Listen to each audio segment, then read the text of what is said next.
안녕하세요. 이상튜브입니다. 마리우시 부아슈차크 폴란드 국방부 장관은 한국에서 K2 전차와 FA-50 및 K9 자주포를 구입할 예정이며 곧 자세한 내용을 발표할 수 있을 것이라고 밝혀 국내 언론뿐만 아니라 외신에서도 큰 주목을 받고 있습니다. 현재 언론과의 인터뷰에서 부아슈차크 국방장관은 미국에서 조달하는 최신 M1 에이브럼스 도입에 대해 우리는 좋은 계약을 체결했고 중고 M1 에이브럼스 도입에서도 매우 좋은 조건으로 미국과 계약을 맺을 수 있었습니다라고 밝히며 이어 이 전차는 적어도 T-72의 두세 배의 전투력이 있다며 SEPV3 버전으로 업그레이드된 M1A2 250대와 업그레이드가 되지 않은 중고 M1A1 116대의 도입 계약에 만족한다고 말했습니다. 또한 폴란드가 설계에 참여하고 라이센스도 구입한 T-72는 종식을 맞이하는가라는 폴란드 언론의 질문에 대해서는 구성부품 일부를 러시아로부터 구입해야 하는 T-72는 신규 제조 가능성을 상실했으며 폴란드군의 지상전력 강화를 위해 T-72를 재생산하겠다는 아이디어는 좋은 해결책이 아니라고 밝히며 결국 우리는 366대의 M1 에이브럼스와 블랙팬서로 불리는 한국산 K2 전차를 도입할 것이라고 밝히고 1차로 한국으로부터 180대의 K2 전차를 인도받을 예정이며 폴란드에서도 K2 전차를 제조할 예정이라고 덧붙였습니다. 이어 한국산 장비는 미국산 장비와 호환성이 확보되어 있다며 K2 전차 외에도 K9 자주포와 FA-50을 도입하기 위해 협상 중이며 곧 상세한 내용을 발표할 수 있을 것입니다.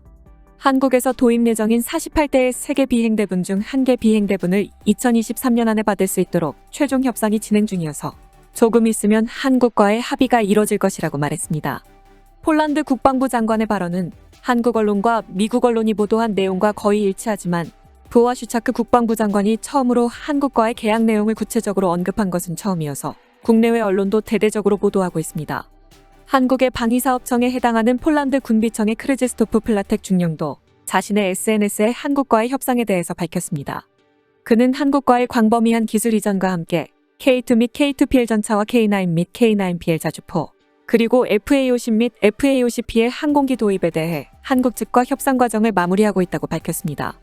여담이지만 폴란드 공군의 미그-29와 수호이-22의 후계기로는 원래 이탈리아의 M346 FA와 FA-50이 부상하고 있었습니다. M346의 경공격기 버전인 M346 FA의 강점은 폴란드 공군이 훈련기로 도입한 M346과 공통점이 있다는 것입니다. FA-50의 강점은 F-16과 같은 미국산 조준파신 AN/AAQ-33의 통합을 마쳤다는 점이며 미그-29와 수호이-22의 후계기에 대한 근접 항공 지원, 즉 공대지 능력을 중시하고 있었기 때문에 알려지지 않은 조준팟이 통합되어 있는 M346 FA가 아니라 FA-50과 공대지 능력에 효과적이라고 판단했을 것입니다.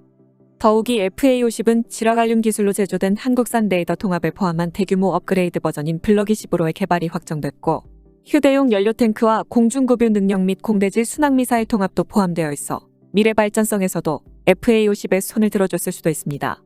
만약 EU가 우크라이나 지원을 위해 폴란드에게 자금을 제공한다면 유럽산인 M346FA가 유리할 것이라는 소문도 돌았지만 폴란드가 유럽의 지원을 등에 업은 M346FA가 아닌 한국의 FA-50에 손을 들어줘 결론적으로 폴란드가 FA-50의 유럽 진출을 도와준 셈이어서 FA-50의 본격적인 유럽 진출로 FA-50과 경쟁 관계에 있는 이탈리아는 충격을 받았을 것입니다.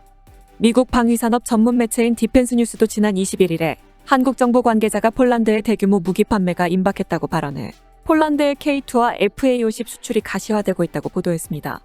디펜스 뉴스에 따르면 폴란드 정부는 2024년까지 K2 전차 180대 공급 계약을 약 23억 달러의 계약을 체결하고 2030년까지 K2 전차 400대 추가 공급 계약을 약 61억 달러에 FA-50 48대 공급 계약을 약 26억 달러에 K9 670대 공급 계약을 약 30억 달러에서 38억 달러에 조달할 것이라고 보도했습니다.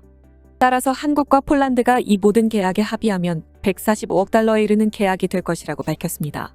폴란드 국방부 고위관리도 한국과의 협의는 장비 도입뿐만 아니라 산업협력 및 기술 이전도 포함되어 있어 한국에서의 무기 도입 계약에 대한 세부 사항은 조만간 발표될 것이라고 밝혔습니다.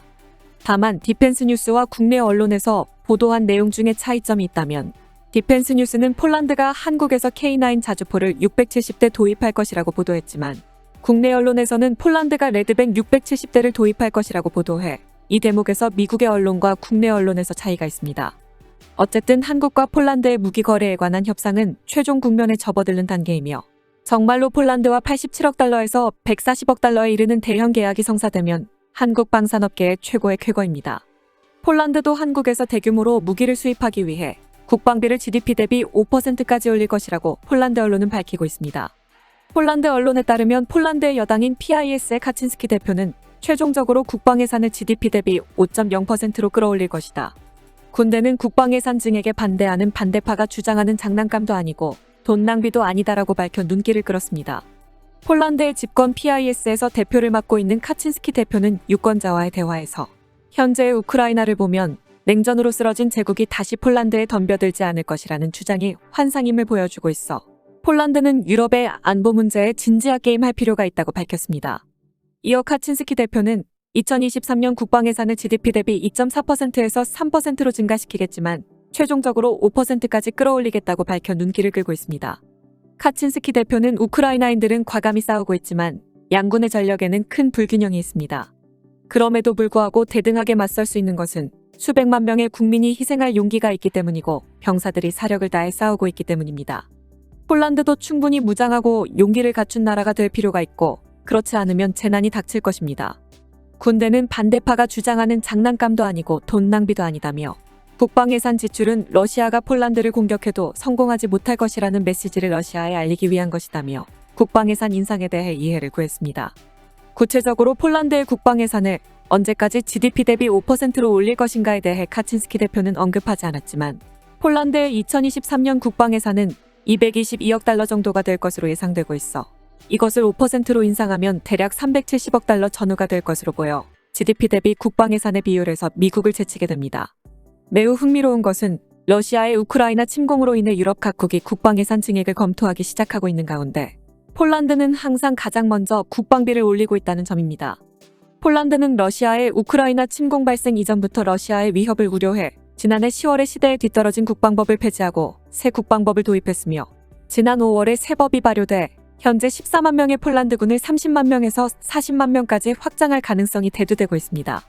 아마도 2023년에 유럽 국가들이 국방 예산을 증액할 예정이어서 자금이 무기 시장으로 흘러들어가면 한정된 방산업체의 제조 능력을 유럽 각국들이 서로 빼앗는 형태가 될 가능성이 있어 정식 발주가 늦어질수록 납기가 늦어지고 가격도 오를 가능성이 있기 때문에 이를 내다보고 폴란드는 2022년 중에 한국과 미국에게 대량의 무기를 발주해 폴란드가 필요한 무기를 빨리 확보하려는 의도로 보입니다.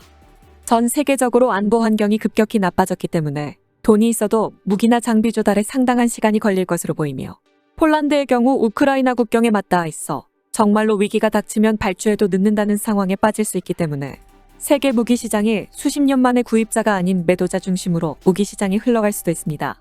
따라서 이러한 흐름에서 폴란드가 한국에 대규모 발주를 한 것으로 보여 러시아의 우크라이나 침공으로 시작된 안보 환경에서 많은 이익을 보고 있는 나라는 한국으로 보입니다.